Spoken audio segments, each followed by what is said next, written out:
Welcome to the Women Living Well After 50 podcast.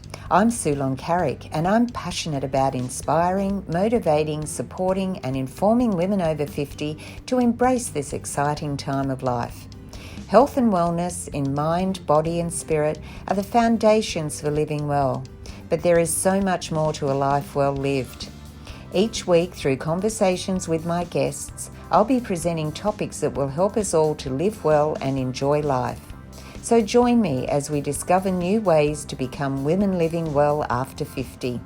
Are you ready to start living? What are you waiting for? Let's get started.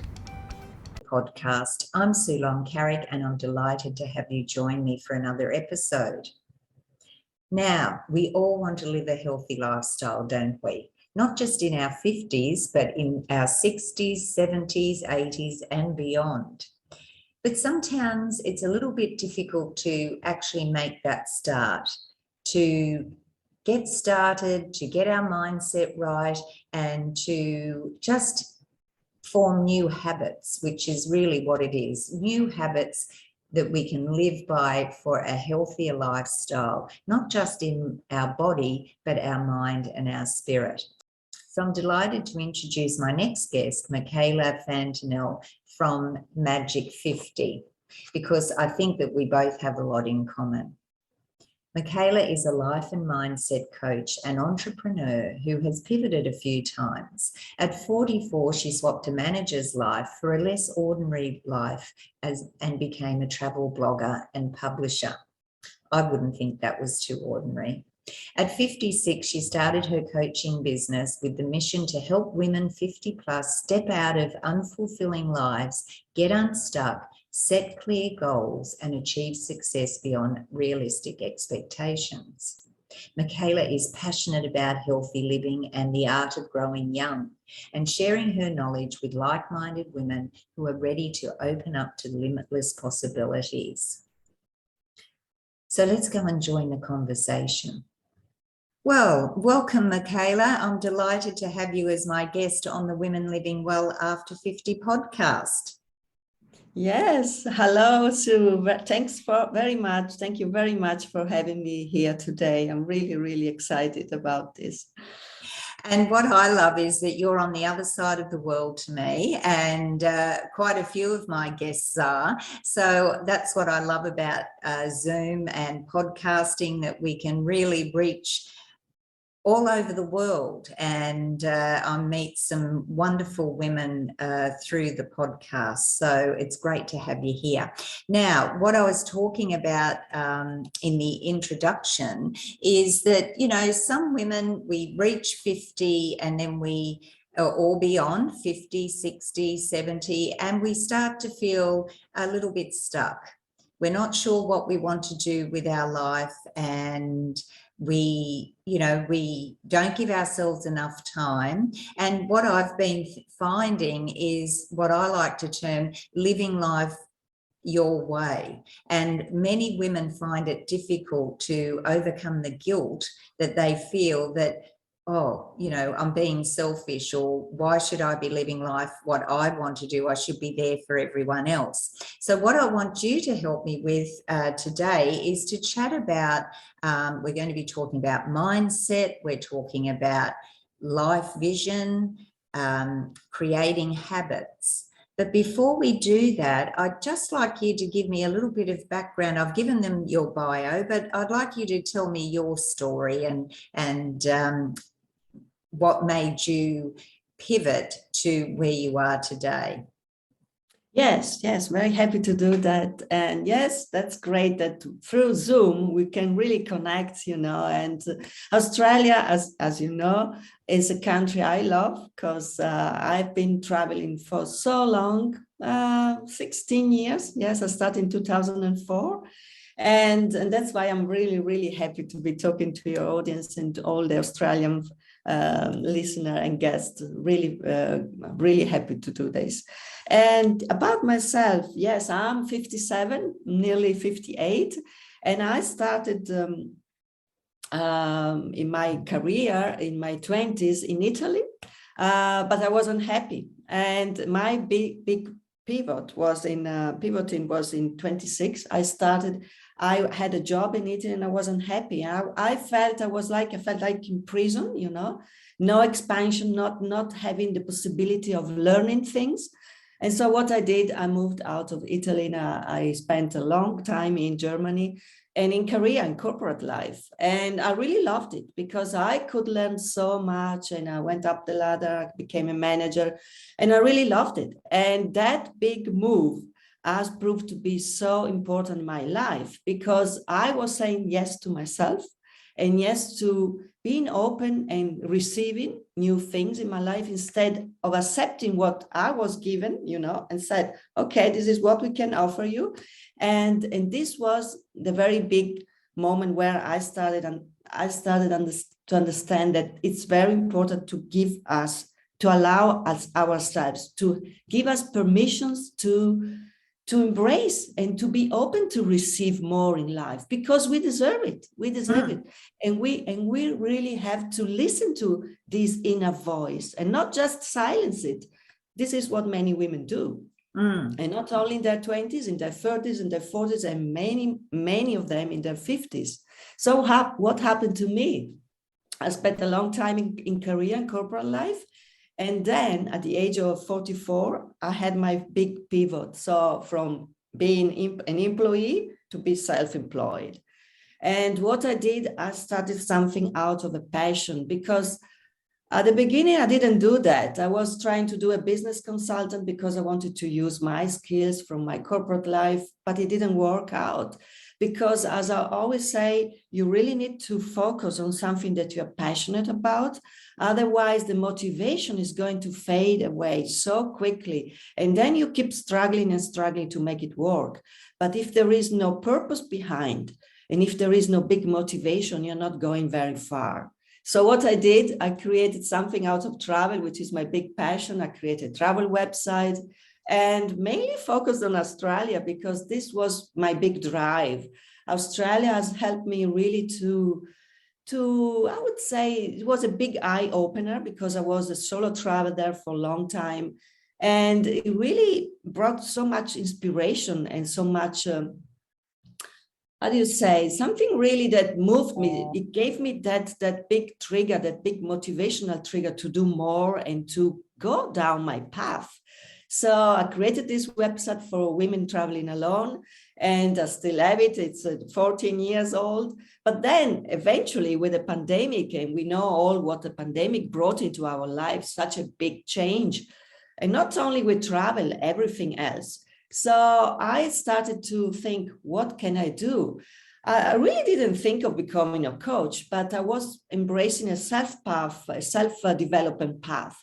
And on this self-development path, I stumbled upon coaching, and I was trained. I also embraced the training to become a coach. And this is what I do right now as well with the travel, because travel now is getting into the way,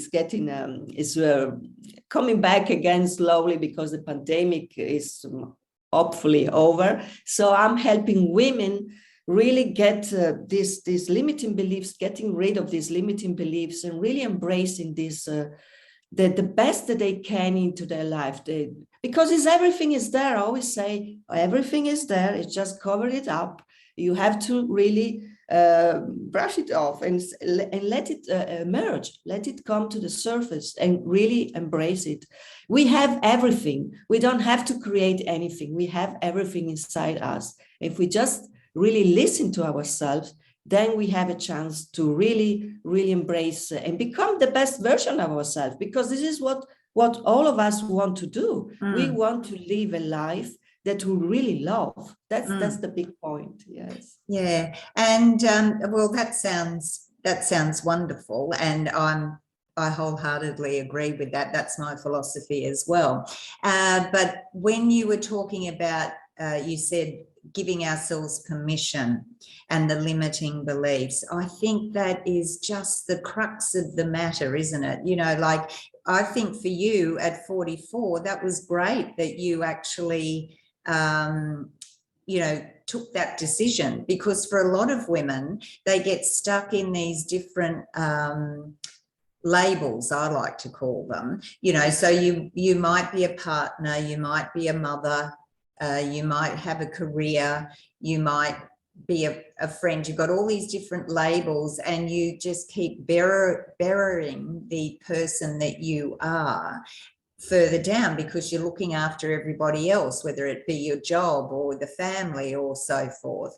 And you just don't give yourself permission to think, which is what you said about thinking, what do I want? What do I want? And I think that fortunately, women like yourself, and I'd like to think myself, although I'm 65 this year, so I'm a little bit older and wiser, I hope. But I think that we're able to tell the next generation what we've learned, and hopefully they will discover those things earlier in life and start living their best life earlier than what we did.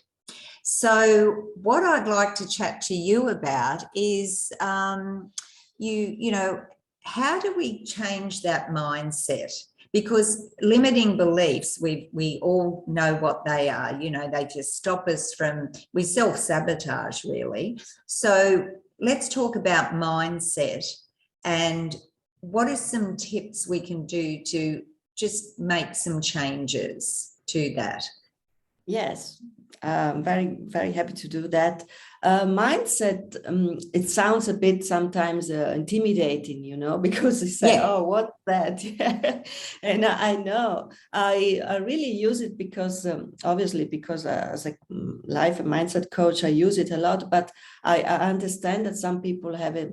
Some women say, oh, I have to change my mindset. What's that? It's bringing so much work, and not many people are willing to embrace we call it the inner work, because it looks like and it sounds like something, oh gosh, I'm adding some extra pain to what already, you know, but it's not really as bad as you may think. It's really, you must have fun in doing that, and you must have fun also along the process. It's not something that you see as a chore or as a task. Okay, I have to do this, I have to do that. I would say that you simply start looking at how you perceive yourself, how you perceive, and how you go through how you feel about things, how you feel about your life right now, what works right now, what are you happy right now about. I'm happy about my family, my children, my husband, whatever, and make a list of all the things where you say, I'm really happy about that. And then you have to make a list about the things where you feel, oh, that could be better. This is something that I really would like to do more of it, or I would like to have more time to invest in this, or to do it differently, and I would like to improve this or that. When you have these two, then you would have to go a bit deeper. What is it that I'm doing right now? What is that I'm doing right now, and what could I do? Or what are the things, what are the qualities, the abilities that I need to let emerge, to let it come to the surface and help me do what I want? And when you ask this empowering question to yourself, you will see that the chemistry of your brain also starts to change, because first of all, you are grateful for what you have right now. And I wouldn't say, don't just focus on the things like I have a family, I have friends, I have a good relationship, or also the things that are personal to you. So what are the things that you are grateful about yourself? You can even look back into the past, what you have been doing, and even if you said, okay, I had a family, I couldn't really invest much time myself, but just being grateful for having raised a family, that's a fantastic power, that it gives you power. And in life, we go through stages. Of course, if you have children, if you have raised a family, and if you had a career also as well, your time probably for yourself was limited, but you gave it to other people. And also sharing this is bringing it back. The energy is coming back to you. Now that you steer more of the attention to yourself, you can, by being grateful for what you have right now, take this energy and transfer it into your own life. So removing that feeling, guilty feeling, is something very important, because it's something that is your brain talking to yourself, but it's not there. It's something that you say, oh, if I limited my time to other people and I have more for myself, or if I invest more in my time and I reduce the time that I invest for family or whatever, you feel guilty. That's a perception, that's a completely perception that you have, that you can shift, because you are not denying your attention to these people, but you're doing it in a different way. So thinking, really revisiting that and reframing how you are allowing time for yourself is something very important. And also open it up, the perception, as I said before, how you perceive yourself, and projecting yourself into the future. How is it that you want to, how do you see yourself in the future? So that's something that, so visioning is not only just visualizing, so projecting how you see yourself in 1 year, in 2 years, in 3 years, but also cultivating the belief that you can do it. For instance, you can say to yourself, oh, okay, I don't have this right now, but not yet, and you are working on it. And the belief, it's not something empty. In a way, I call it empty beliefs and a solid belief. The empty belief is just believing in something without having the knowing, the knowledge, and also cultivating the belief. So believing that you can do it because there is a process that takes you there. So it's investing in these beliefs that you have. For instance, I just take a simple, it's better to talk about examples, because otherwise you talk too much about, but if I go back and see about my health, when I was in my 30s, I wasn't as healthy as I'm now, and I'm walking towards my 60s. So why? Because in my 30s, I was so much stressed in my job, and also as a fertile woman, I was having, lots of problem with my menstrual cycle, and a lot of other things. And I was always feeling so out of energy. And through menopause, it may sound counterintuitive, I gained so much more health that I wouldn't believe it. And then it's just our perception on how we think that we get older, and because we are aging, our health is at the same time going downhill. And that's absolutely so wrong, because your health can become much, much better, even if you have a chronic condition.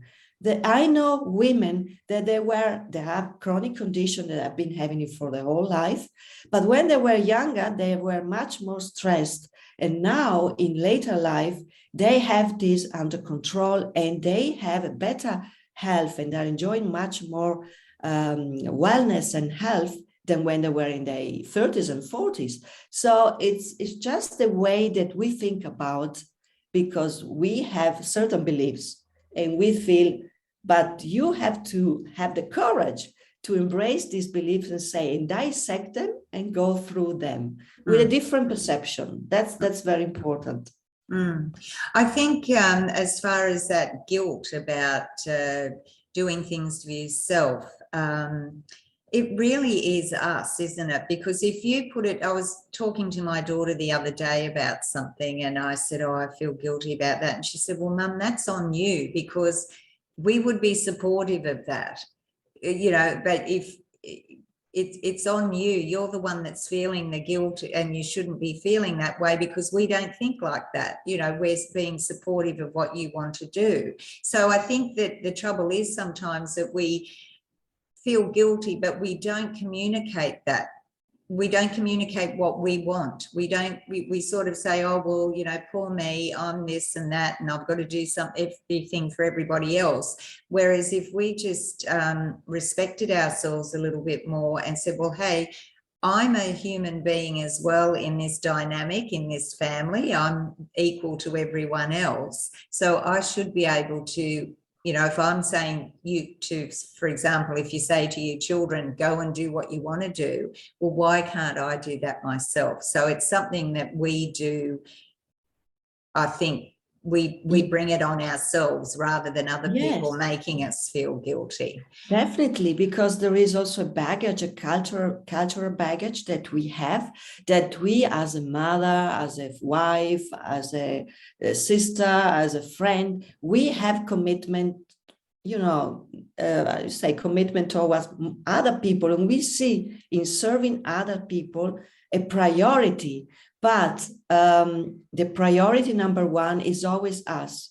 Just think of when you travel and you are boarding a plane, they say to you first, make sure that you have the mask, the oxygen mask on you, and then look and help others, the child and your child. So you first have to make sure that what your needs are met.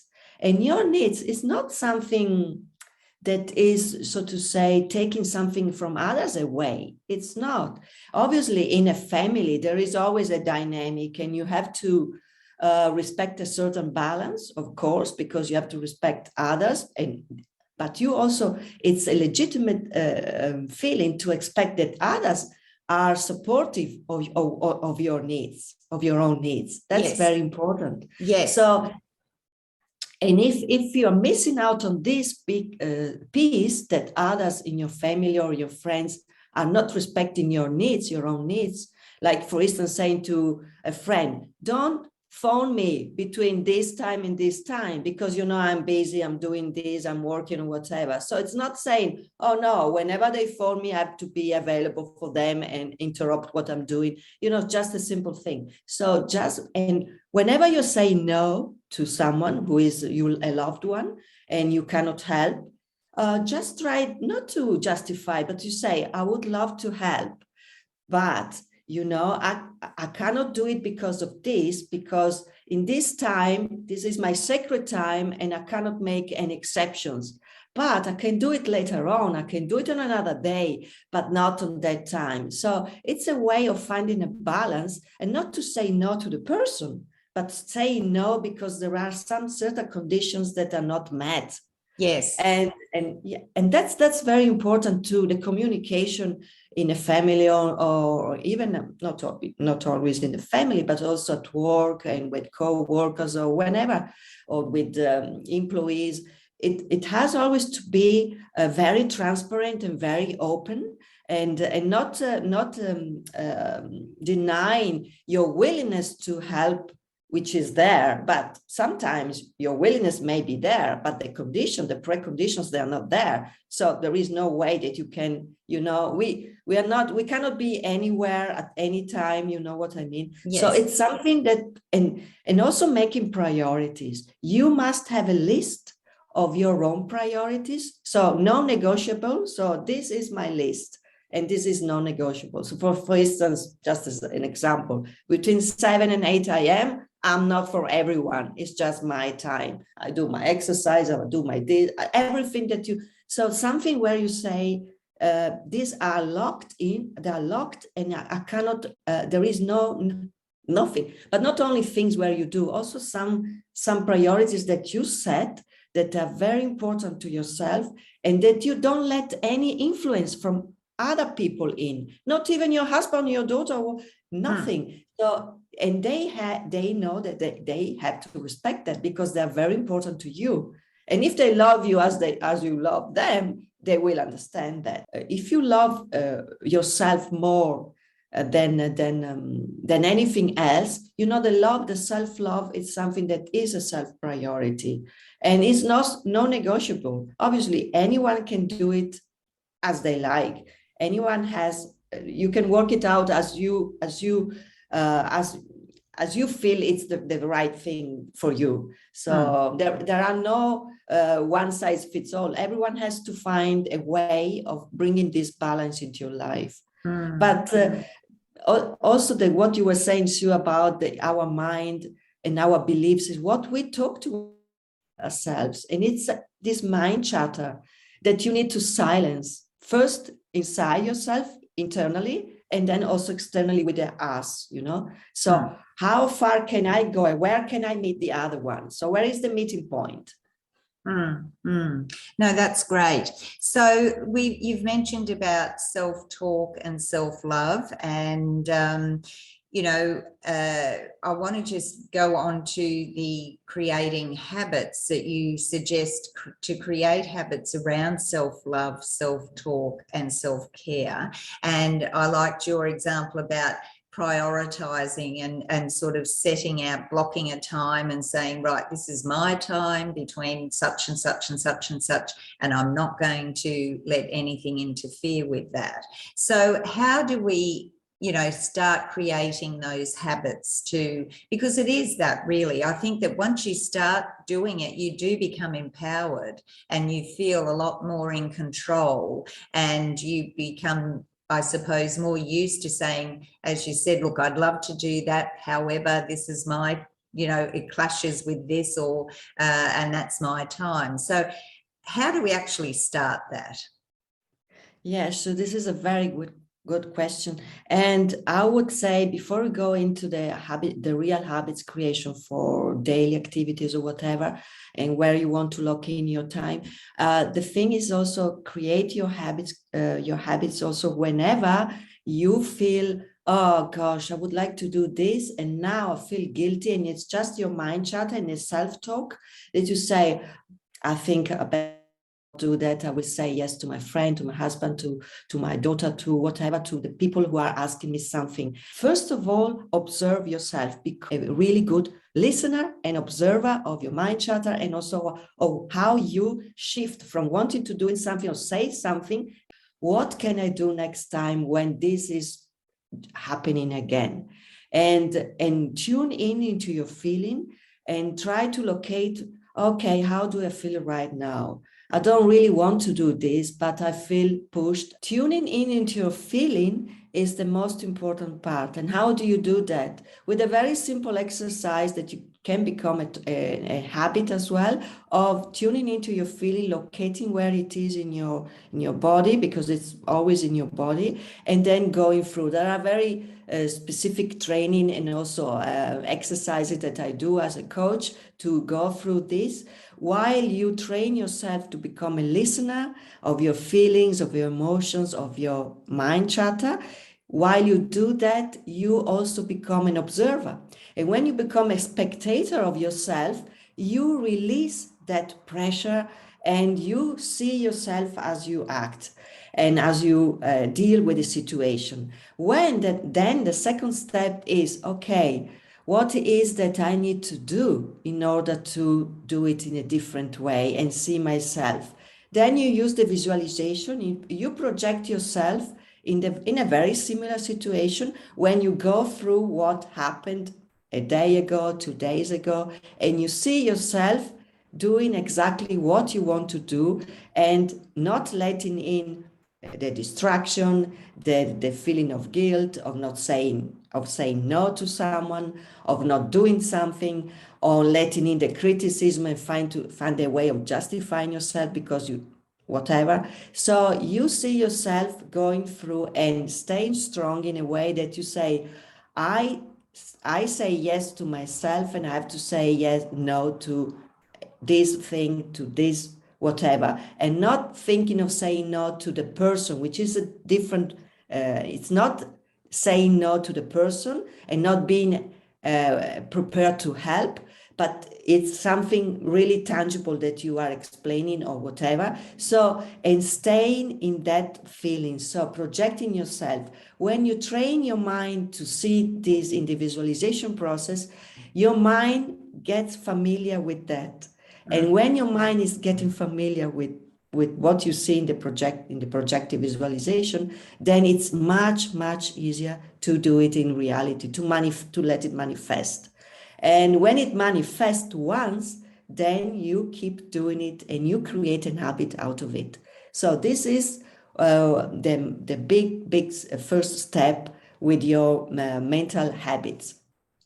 Then, of course, we can go into other different kinds of habit creation. It can be self-care, self-love as well, whatever the time that you allocate for yourself, where you say, okay, I have for my family during the day, I know that from this time and this time, no one can, unless it's a real emergency, of course, but nothing and anyone else, no one and nothing can stop me from doing this. So it's your sacred time where nothing is going to distract you on a personal level. And this is something that you can also create. You can transfer it into if you work, or if you are a businesswoman, you can create this kind of habits even in at workplace or in your business, where you lock in really certain blocks of time where there is no distraction at all, because you are focused. You want to be focused on what you want to do, and this is a way not only of performing of increasing your performance, but also really going faster, because learning how to go faster in you, and while you are calmer in your mind. That's a very important, because when you try to do and to juggle so many things and to do so many things, you also use up a lot of mental energy. And when you use up a lot of mental energy, the physical energy, the mental energy, the emotional energy are dropping dramatically. If you want to keep your health a high flow states, and obviously there is always a up and down, but if you want to really be and increase your up your energy, you really need to bring automatize the most things that you do, and also bring habits into your life in everything that you do, from the morning routines, from the evening routines, from how you work, how you have your chunks of work, how you create anything, and bringing in this what I call it the cycle, the purpose, the intention behind why you want to do it. So everything has to have an intention, and the purpose of it, the big why behind it. So why, and also the action, the process. And remember one thing, that the process must be always fun. Sometimes some processes are not so really fun. There are some, because we are learning something, and sometimes they are not fun. But remember that whatever, even if it is a difficult task, you have to find a way of turning into a slightly fun process, because otherwise, if you just have your day full of tasks, a difficult task to you will really skimp on them. You will skimp on them, and they say, oh no, you do it for a while and then you don't do it. So whenever you are creating a new habit, make sure that they are really fun for you to follow and simple to follow for you.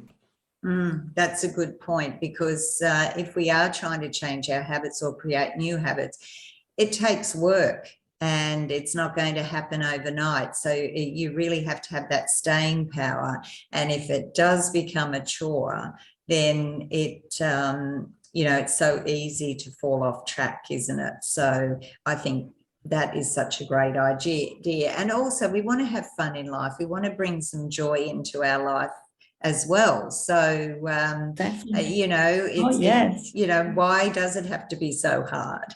So I think that's a really good point. And, you're suggesting that by having the self-love, by having that self-talk where it's positive, and we're, not pulling ourselves down, we're building ourselves up, we're talking ourselves through things, and the self-care, that's really, you suggest, the foundation to creating and maintaining a healthy living in, 50, 60, 70, 80 in years ahead. So it is something. I think what happens is that there's a lot of self-care everywhere you look. It's, we've got to have self-care, and I think that it sort of loses the potency behind it, because it gets watered down, because you see self-care everywhere. Self-care Sunday, do this, do that. But it is such an important part to being healthy, because I always say you've got to be healthy in not just your physical health, but your mental health, your spiritual health, the whole holistic approach. So, it is very important, isn't it? Yes, this is very true. What you said is not just the physical. Sue is complete, and the four areas are the physical, obviously, the mental, the emotional, and the spiritual. And the spiritual, I'm not talking about. We are not talking about religion. We are talking about our soul. What our soul is leading to. What is our big purpose? Because even when we are 60s, 70s, we have a purpose. Our purpose changes over the years, because when we were in our 20s, maybe our purpose in a family and whatever, and of others in terms of growing our family and being a member. But when we grow, then we start seeing, oh, I want to contribute in some ways. It's not just seeing yourself and no one else in the world.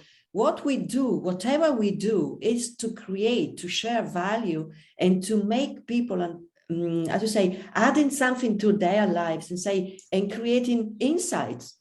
Creating to say, oh, okay, a light bulb went on, and said, oh, maybe that is something that I can do. But that's the very first step. But then what we do, you want to help other people living a better life. And this is also whatever you do for yourself, there is also a big why behind. So, and seeing this as a whole, as a holistic way, it's something that also you have to try it out and see the benefit, because sometimes I see people say, oh, okay, it's so much work I'm doing, but think of the benefit. And they say, okay, you have to think of what you get from doing, to bring in all these habits in. Working on all the four areas is very important. And the life visioning, your minds and your limiting beliefs on if I soil behind it. So the purpose, the why, and the vision that you have for your life. And you can open up when you are ready to open up and to receive. The more you are, because as I said before, everything is there. It's a process of opening up and let everything in what is good for you. So the more you focus on the things that you are happy about, on the things that you treasure, on the things that you really care about, and the things that you appreciate in your life and for yourself as well, the more are going to be attracted into your life. And that's a process that you learn and you can implement in all different areas of your life. I'm putting together a program for women 50 plus, I would say. Well, even if they are 49, I mean, it doesn't matter, but 50 plus, 60 plus, and even 70 plus, because as I was saying to you before, when I was in my 40s, my health was okay, was good, but not as good as it is now. And when I went through menopause, I had a lot of resistance. I was doing a lot of resistance because I felt I was losing something. I was losing lots of my energy, or life was going, like being at on the top of the mountain going downhill.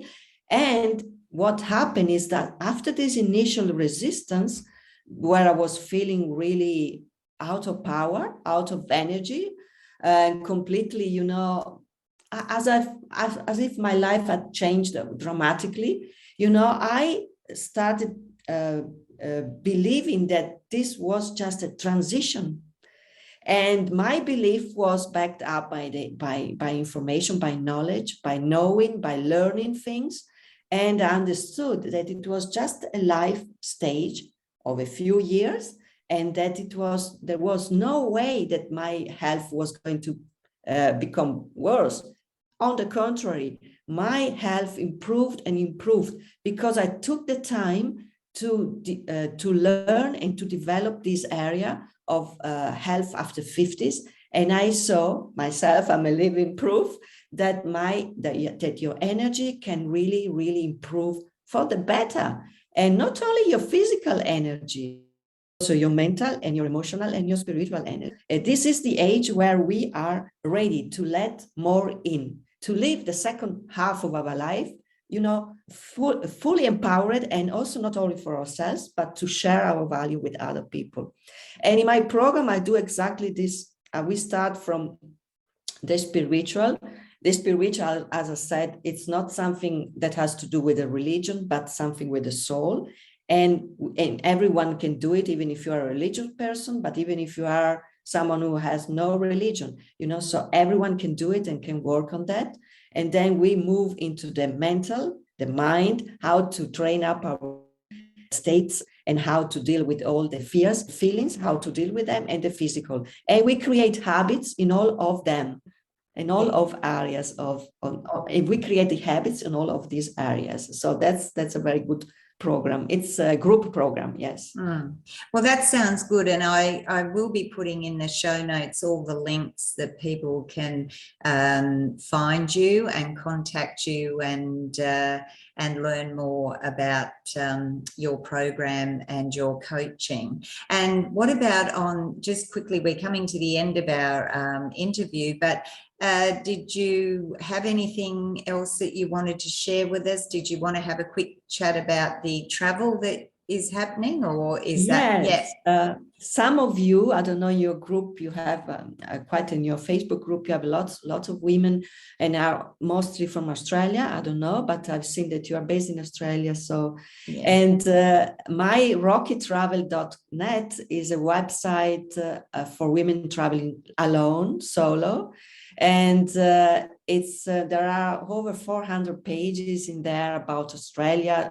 There are also Italy in there, but the most of it is Australia. So if you are traveling across Australia, you can visit it. It's Rocky, like the name Rocky, yes. Travel, one word, .net. You can visit it and you can really find a lot. I also organize a tour for women traveling alone, but I do this only in Italy. I have to give up because of the pandemic. I started doing something in Australia, but I really don't see now a chance for Australia. But if you're coming over to Italy, yes. I do special tours for women, like in the Dolomites and these things.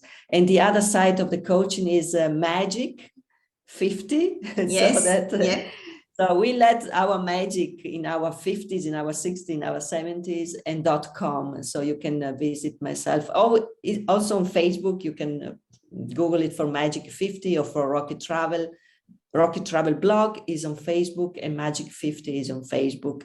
So you can find me there. And I also have a group, if you want, where we do mindset course for the Northern Hemisphere, and it's an autumn course for the program from the other side of the world. Yeah, well, that's great. Well, thanks so much for joining me today, Michela. Thank you. It's been lovely to chat to you, and to the listeners. Thank you so much. To the listeners, I hope that you've enjoyed this episode. It's been great to chat to Michela about all things that we can do to live well and to create habits that are going to help us to be healthier and happier in our 50s, 60s, 70s and beyond. So if you've enjoyed the episode, don't forget to leave a comment and a review, share it with a friend, because I know they will benefit from what we've heard from Michela today. And until next time, remember to live well, enjoy life, and most of all, be a woman living life your way. Bye for now.